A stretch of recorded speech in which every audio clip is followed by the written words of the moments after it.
Oke.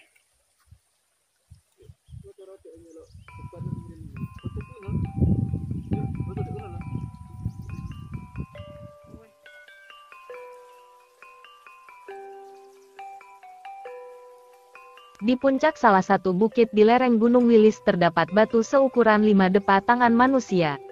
Dengan ketinggian menjulang hingga 8 meter. Batu itu tampak seperti menghujam bumi. Posisinya berdiri di antara bongkahan batu lain yang tak kalah besar. Dan membentuk benda menyerupai meja dan kursi. Jika dia mati, bebatuan di bukit di timur air terjun Dolo di Dusun Besuki, Desa Jugo, Kecamatan Mojo, Kabupaten Kediri itu tak ubahnya sisa-sisa andesit dari letusan Gunung Wilis masa silam. Namun sebagian orang percaya bahwa keberadaan batu-batu tersebut sebagai penanda lokasi gugurnya Kebo Iwa.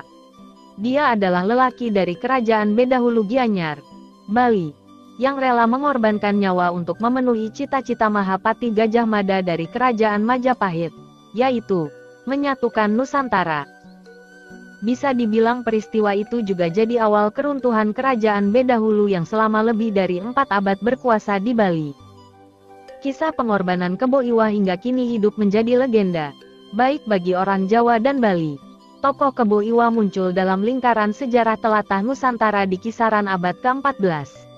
Kala itu Kebo Iwa menjabat sebagai Panglima Militer Kerajaan Bedahulu pada masa pemerintahan Prabu Sri Astasura Ratna Bumi Banten.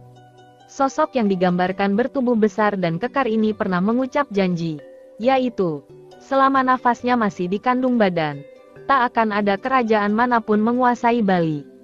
Termasuk di antaranya kerajaan Majapahit. Di waktu yang sama, Majapahit di bawah kekuasaan Tribhuwana Tunggadewi gencar melakukan ekspansi ke berbagai wilayah kerajaan lain. Tindakan ini sebagai kelanjutan dari janji Sang Mahapatih, Gajah Mada, yang populer dengan Sumpah Palapa. Dalam ikrarnya, Gajah Mada bersumpah tidak akan melepas kuasa sebelum menyatukan Nusantara. Tersebut pula dalam teks Sumpah Palapa nama-nama kawasan yang akan dikuasai. Salah satunya ialah Bali. Siapa menyangka usaha Gajah Mada menyerbu Bali tersendat di Selat Blambangan. Pasukan Majapahit kesulitan menembus Bali karena terhadang oleh Laskar Kebo Iwa bersama Pasung Grigis. Khususnya dalam strategi perang konvensional, kedua panglima kerajaan Bedahulu terlihat jauh di atas kekuatan Majapahit. Menyadari itu, Gajah Mada mengubah siasat dengan mengajukan kerjasama perdamaian. Taktik ini persis seperti yang dialami Pangeran Diponegoro ketika diperdaya oleh tipu muslihat Belanda. Tanpa curiga Raja Bali menerima tawaran baik itu asalkan Bali tidak dalam penguasaan Majapahit. Sebagai penghormatan, Majapahit mengundang Kebo Iwa ke Pulau Jawa, serta diiming-imingi hadiah berupa seorang istri dari sebuah desa bernama Lemah Tulis.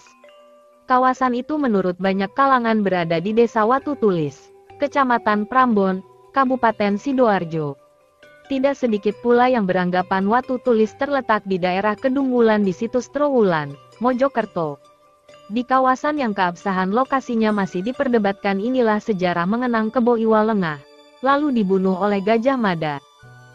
Versi cerita yang lain menyebutkan, aksi pembunuhan dilakukan Gajah Mada kala Kebo Iwa membantu menggali sumur. Saat melakukan penggalian, Kebo Iwa ditimbun batu hidup-hidup. Tapi berkat kesaktian Kebo Iwa, dia tidak bisa mati begitu saja. Maka duel pun tak terelakkan antara kedua patih dan berakhir dengan kekalahan Gajah Mada. Dalam posisi terdesak Gajah Mada lantang berkata, bahwa Kebo Iwa adalah penghalang upaya Majapahit menyatukan Nusantara. Mendengar kalimat tersebut, Kebo Iwa luluh dan menyerah. Bahkan merelakan dirinya mati di tangan Gajah Mada demi sebuah tujuan yang menurut Kebo Iwa mulia. Tapi berdasarkan wangsit orang Bali, saat terdesak Gajah Mada melarikan diri ke Gunung Wilis. Lokasinya berada di tanah landai pada puncak bukit di timur air terjun Dolo.